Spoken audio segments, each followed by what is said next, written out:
Hello everyone, I welcome you all in our science tutor group. In this video, we are going to learn the first lesson of this class. The name of the lesson is The Living World Adaptations and Classification.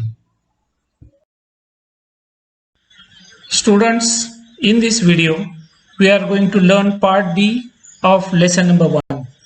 Part B is Adaptation in Animals.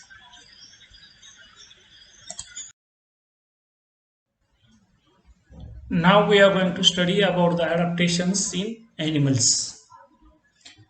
Students, if you study the differences between the terrestrial and aquatic animals, surely you will find many of the changes in the terrestrial and aquatic animals.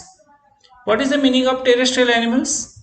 The animals which live on the land. Such animals are called as terrestrial animals. What is the meaning of aquatic animals? The animals which live in water. Such animals are called as aquatic animals.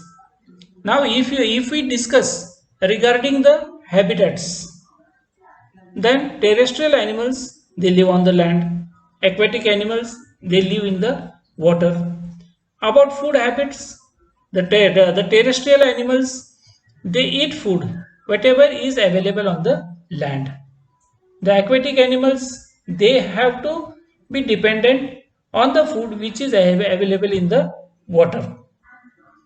Now, if we think about the characteristic of body structures like vertebrate columns, wings, gills, tails, then these structures they are present in the aquatic animals like gills and tails are present in the aquatic animals, but the terrestrial animals they have got wings and tails. These are the main differences between the terrestrial and aquatic animals.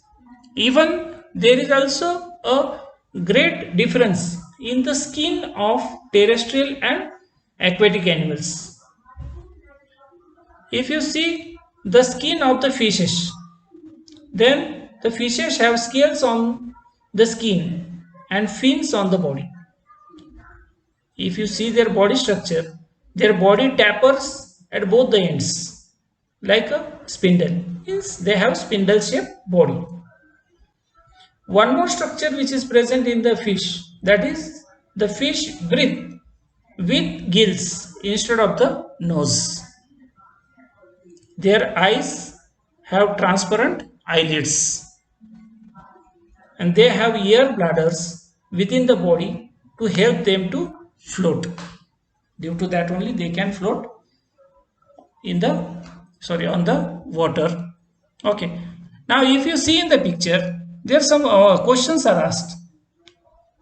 Observe the bodies of the frog, duck and tortoise. The first question is asked, of what use are their legs to these animals? The question is asked regarding frog, ducks and tortoise. If we think of the frog, then the legs are useful for locomotion, is for movement.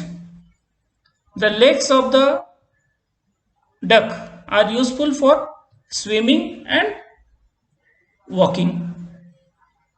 And the tortoise uses its legs for swimming as well as walking. Second question is asked, what helps frogs to breathe underwater? The answer is the skin of the frog is useful for them to breathe underwater. Means when the frogs go inside the water, their skin works as a breathing organ. The third question is asked, of what use are the long hind legs of a frog? Now we know that the frog has got total 4 legs are there. The front side 2 legs are called as forelimbs and the back side 2 legs are called as hind limbs. These hind limbs they are useful for the frogs for taking long jumps. Means those legs are very powerful. They can use it for taking long jumps. Fourth question is asked, why doesn't a duck get wet in water? Now this answer we can get in the second picture. You see, the duck has webbed toes. It can use it like oars. Water flows off from its due to waxy feathers. Means the feathers of the duck are waxy, as we have learned in the topic desert region plants. They secrete waxy layer on their body. So due to that, the sunlight doesn't reach till the plant. The same way, these ducks, they do have waxy feathers. So due to that, when they come out of the water, just normally by shaking their feathers, their body totally gets water free. Next point is webbed toes, slippery, smooth skin and triangular head helps it to swim easily in water. These are some of the adaptations which we see in the terrestrial animals and aquatic animals.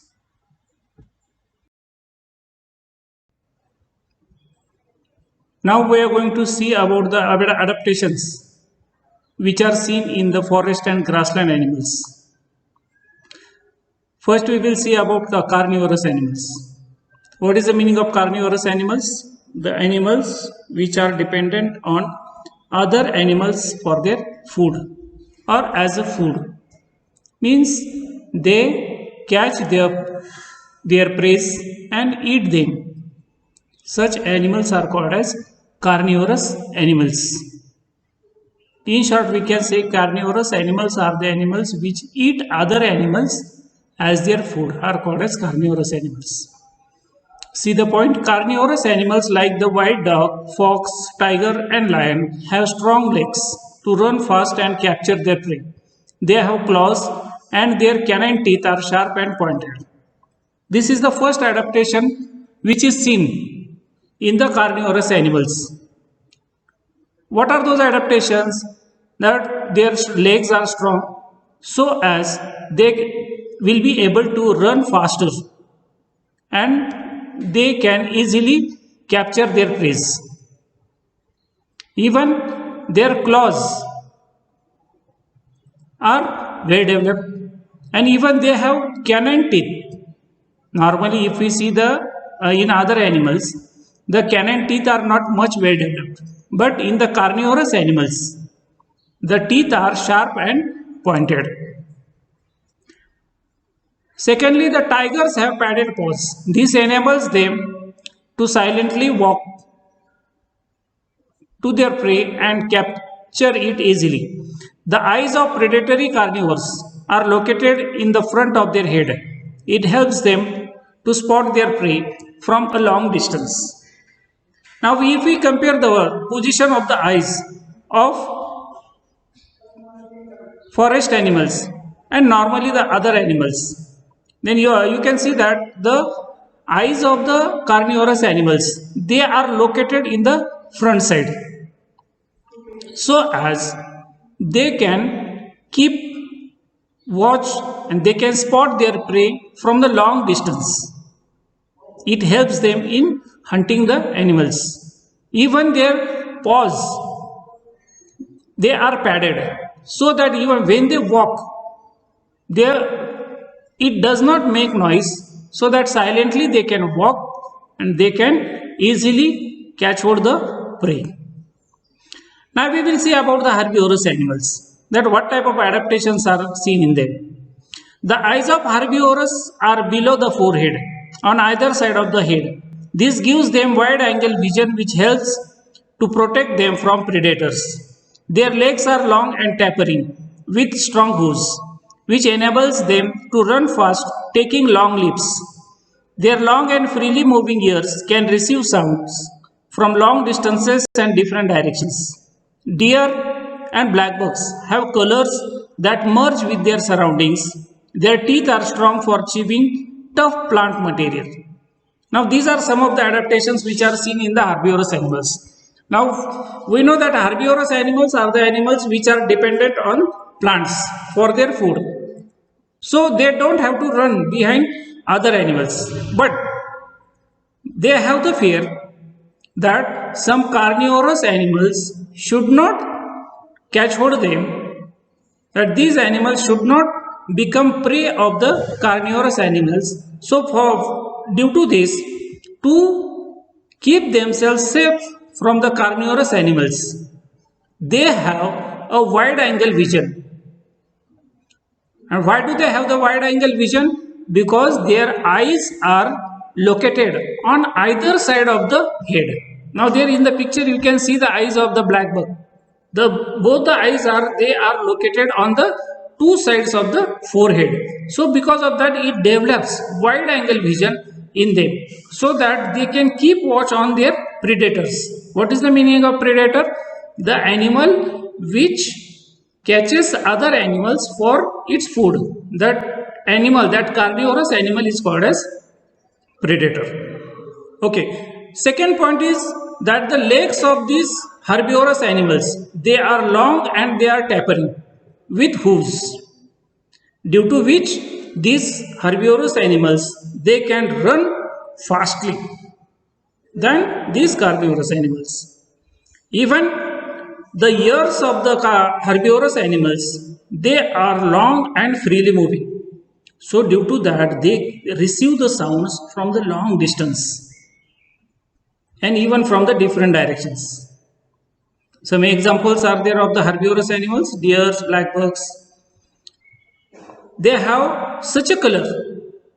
That color merges with the surrounding grasses or forest grasslands. So due to that, the carnivorous animals, they are not easily able to detect these herbivorous animals. In this way, they can save themselves from the carnivorous animals. Now, from this point, just we have to learn what adaptations are seen in the animals, maybe carnivorous or maybe herbivorous. Carnivorous animals have developed themselves or developed the adaptations which will help them to capture the prey and to run fastly, so that they will get food easily. The herbivorous animals, they have the adaptations in their body such a way that they will keep themselves, safeguard themselves from the carnivorous animals or from the predators.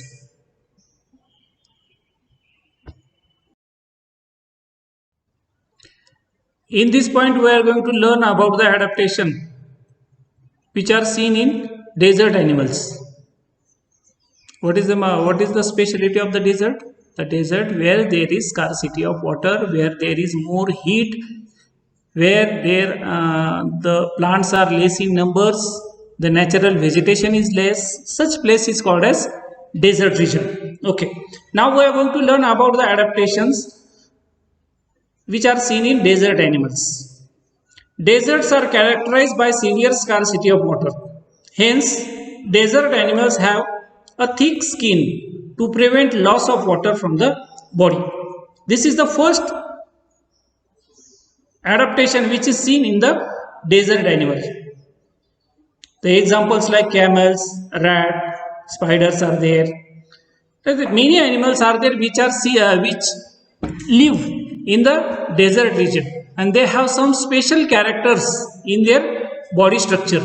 The first is they have thick skin which prevents loss of water. Now we know that as there is scarcity of water in the desert region, so it is very essential to prevent the loss of water from the body, as we have learned in the plants. So to avoid the loss of water from the body, these animals, they have thick skin. Due to that, the evaporation of water from the body is avoided. The second point is their legs are long with flat and cushion soles. The legs of these animals, they are long. See example of camel. The legs of camels, they are long, even they are flat, and cushion soles are there, so that easily they can walk on the sand the legs do not get dipped in the sand, as their legs they have flat cushion soles, so they can easily walk on the sand. The third point is the nostrils are protected by folds of skin. Means this the animal camel, it can close its nostril when it feels that there is sand in the air. If that time it can close its nostrils, and for that purpose it has got a special structure that is there, that called as folds of skin. The same structure is found in case of eyes also. The eyelashes are long and thick. So due to that, during the sandstorm, it can close its eyes, it can close its nostrils, and it can, so due to this, it can protect itself from the sandstorm. Some examples are there of the desert animals: rats, snakes, spiders, lizards. They all such animals live in the desert region. And these animals, the examples which we have just discussed now, rats, snakes, spiders, lizards, they live in the deep burrows during daytime and are active at night time. The animals which are active during the night time, they are given a special name, that is they are called as nocturnal animals. Nocturnal animals means the animals which remain active during night time. Such animals are called as nocturnal animals. Okay. So in desert animals, what special adaptations we see? That to save themselves, their skin is thick. Number two, their legs are long. Their legs are flat and they have cushion soles. Next is their nostrils are protected due to folds of skins. Next point is their eyelashes are long and thick. Okay, and some of the animals, in desert animals, instead of being active during the daytime, they remain active during the night time, so that they can protect themselves from the heat of the sun. Now the next point is adaptation in animals of snowy region. First we will discuss about the characteristic of snowy region. Means, as we have discussed earlier in the adaptation in plants of snowy region, the snowy region is a region where there is snowfall either throughout the year or some part of the year.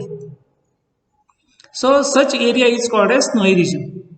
So there what is essential? That whatever the plants or animals they survive in that region, they should protect themselves, save themselves from the falling snow. And one more characteristic of that region is that the temperature in that area always remains low. So they must protect their body from the severe cold.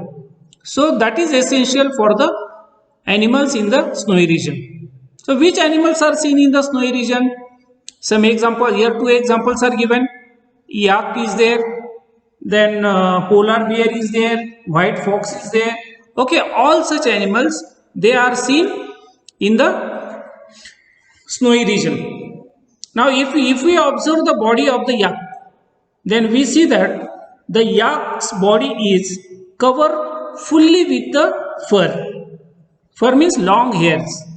So these long hair, thick hair, they protect the body of the yak in the cold region or during the cold time when there is severe cold. A white or silver body color, long thick hair on the skin are typical characteristics of animals of snowy region. So these are the adaptations seen in the animals of snowy region. The first is they have white or silver body, so that due to white or silver body they get camouflage with the surroundings. Camouflage means they get adjust with the surroundings. Why it is so? So that they should not be pointed out by their predators. So for that purpose their white color or silver color is very beneficial for them to save themselves from their predators. Second point is that they have long and thick hair. So this long and thick hair protects their body from the cold atmosphere or low temperature. Some examples are there: yak, polar bear, white fox, silver fox, mountain goat, Siberian husky dog, and snow leopard. These are some of the examples of the animals of snowy region.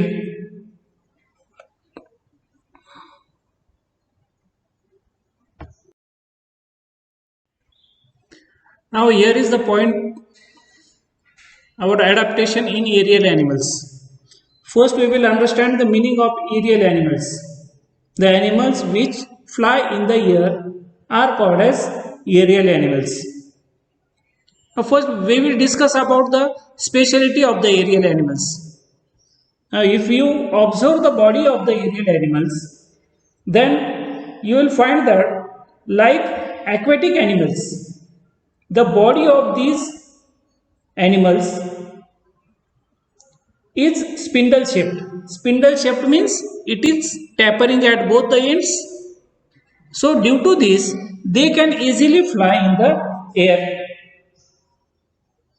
And out of the four limbs are modified into wings, and the hind limbs they are used as legs. So these are some of the modifications which are seen in the body of the aerial animals. Now we will see that what adaptations they have brought about in themselves. Now these modifications are nothing but the only adaptations in these animals. Okay, the spindle shaped body of birds minimizes the resistance of air while flying. Due to the spindle shaped body, the resistance of the air which is created during flying, it gets reduced, it minimizes due to the spindle shaped body. Second point is with hollow bones, a body covering of feathers and modification of forelegs into wings. Their body is light in weight and adapted for flying. As we have discussed in the adaptation in aquatic plants. In aquatic plants we have learned that the stems are hollow. Due to that they can float on the water. The same way even the bones of these aerial animals, they are hollow in nature. Secondly, their body is covered with feathers and their forelegs, they are modified into wings. So due to this their body becomes light in weight and it becomes suitable for flying. So these are some of the adaptations which are seen in the aerial animals. Now we will see about the insects. The body of insects is also light in weight and tapers at both ends. They can fly with 2 pairs of wings and walk with 6 stick-like legs. Bats can fly with help of the patagium, a thin fold of skin between their forelegs and hind legs. Now when we discuss about the insects, then we see that their forelegs, they are modified into wings. Take example of the mosquitoes, take example of the bees. Okay, their forelegs, they are modified into wings. So with the help of those wings they can fly in the air, and the hind limbs, they are modified into 6 legs, and due to these 6 legs they can walk. One more example about the bat. If you observe the body structure of the bat, then we find that there is a thin layer attached between the forelimbs and hind limbs, that is called as fold of skin. A layer of skin is attached between the forelegs and hind legs, which helps the bat to fly in the air. So all these are the modifications which are seen in the aerial animals. One more question arises, that why birds can fly in the air? Then some of the main points we can mention here, that birds can fly in the air because of the spindle shaped body which minimizes the resistance of air while flying. They have hollow bones, the body is covered with feathers, and forelegs being modified into wings, their body being light in weight. All these factors make the birds adapted to fly in the Air.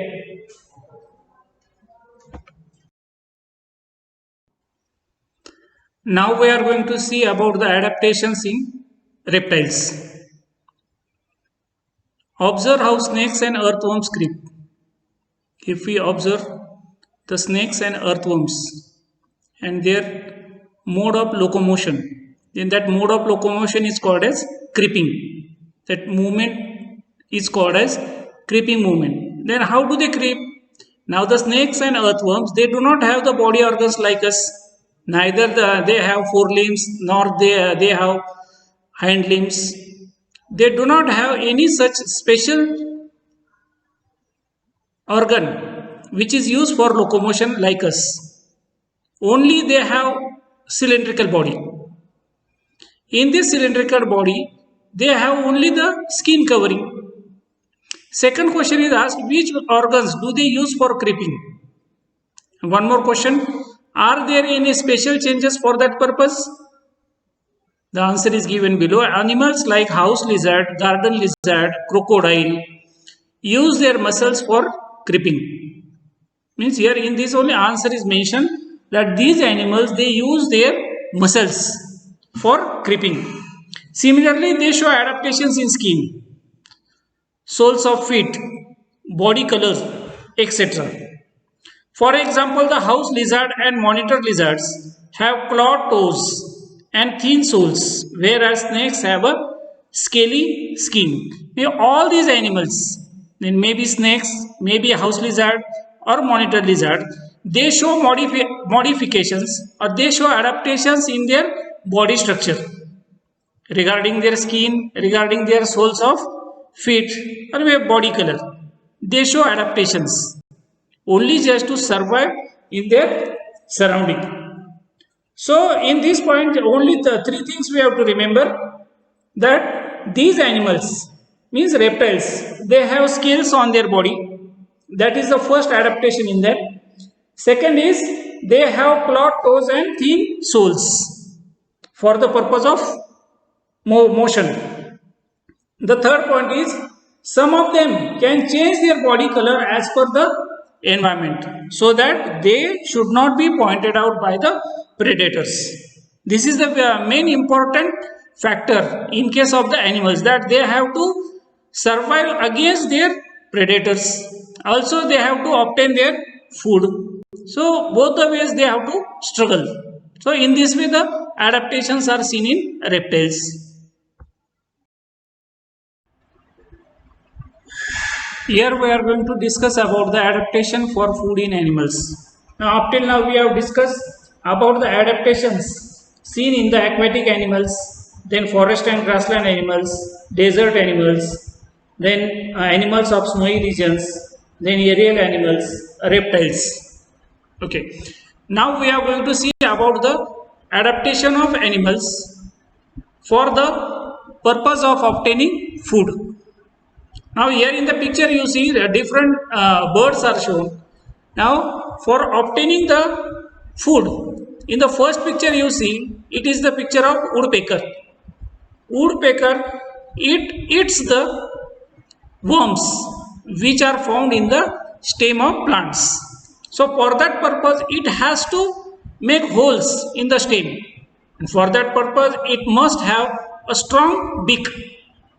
The beak of these birds is so strong that they can easily make holes in the stem of plants and can catch the worms, eat the worms. In the second picture you see the snake catching the frog. Now here also the adaptation is seen, that it's regarding its body and its mouth. So its mouth opens even larger than its body, so that easily it can catch the other animals for the purpose of food. Means some special adaptations are seen in each animal, in each and every bird, in each and every living organisms, living animals, so that it can survive easily in the atmosphere and it can obtain its food very easily. Even the adaptations are seen in case of frogs.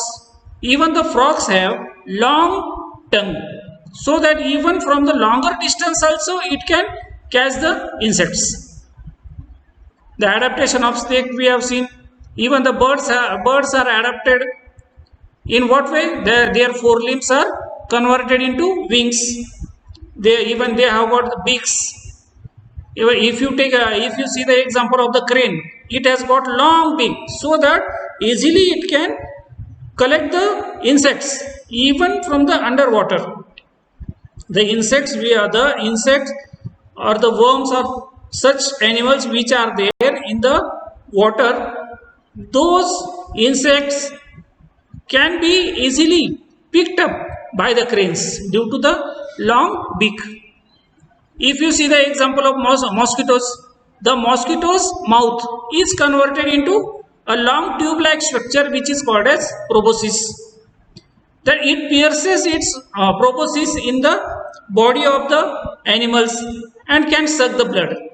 So in this way, the mouth of the mosquito is modified into proboscis for obtaining food. The same case is there in case of butterflies also. The long proboscis is present, and with the help of that proboscis, it pierces its proboscis in the flowers and can secrete the nectar. So in this way, different types of adaptations are seen in the animals for the purpose of obtaining food.